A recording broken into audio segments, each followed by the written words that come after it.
Oh, why do people have to sleep? I just want to watch more Stranger Things. It's 2:30 in the morning and I'm just sitting here like, why? Why do I have to go to bed? I gotta work in the morning. Stupid. Ugh. Anyway, let's get into this episode. What did we learn? We learned that Eleven got out of the Upside Down almost instantly, which was surprising to me. And then she lived in the woods by herself after, going to Mike's house to be like, hey, I'm back. And those assholes were there and she felt scared, so she ran away. And here she is just roughing it out there, trying anything to survive. She's like picking squirrels up with the force and throwing them against trees and knocking dudes out with burning squirrels. I haven't seen that one before. And she seems to have been out there for months. I mean, her hair's grown out, and so she was out there a long time. I'm not sure how long after Hopper put that Eggo out there, but man, that thing's gotta taste like shit by the time she found it. Oh man, some really cool, costumes in this. Obviously, you got the Ghostbusters costumes, which was just, as nostalgic as nostalgia gets. They're proton packs, though, man. Come on, man. Where'd they get these? They made them. Those things looked awesome.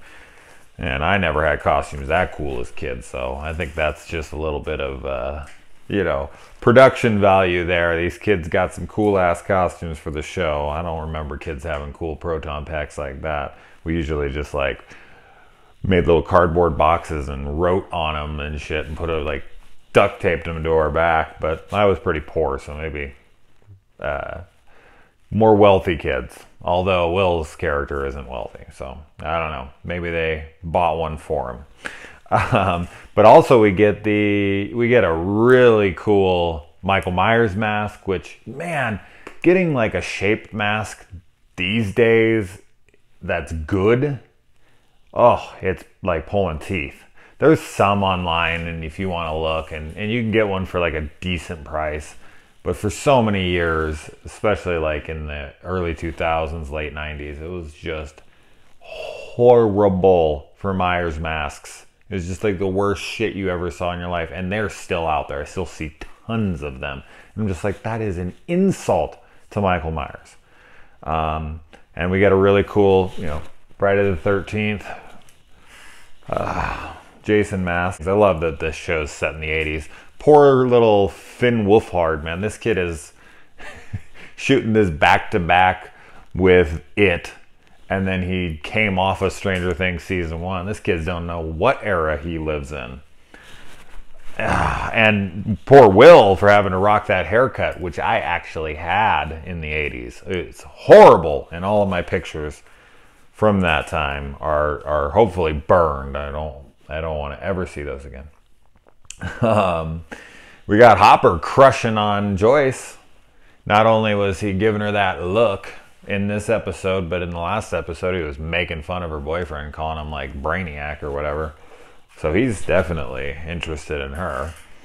A lot of good humor in this episode, just lots of really funny lines. You know what my hands look like this? Because you're old?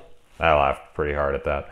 I really like this monster that Will saw out. It looked like a combination of a bunch of little mini tornadoes coming together to make this big mist Cloverfield type monster.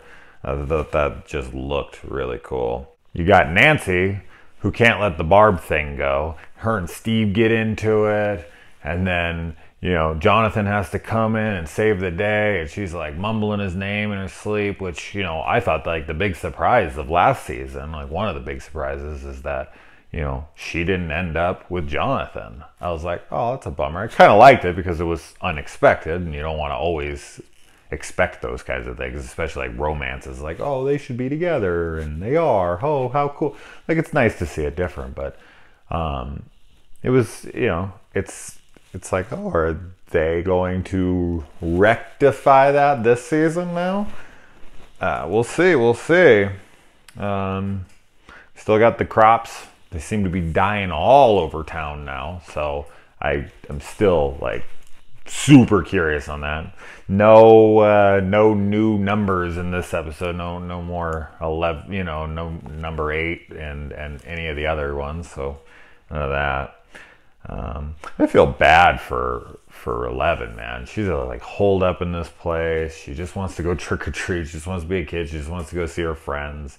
And even Hopper, who's like taking care of her, he's like letting her down. He's not even showing up on time, and she's all pissed off.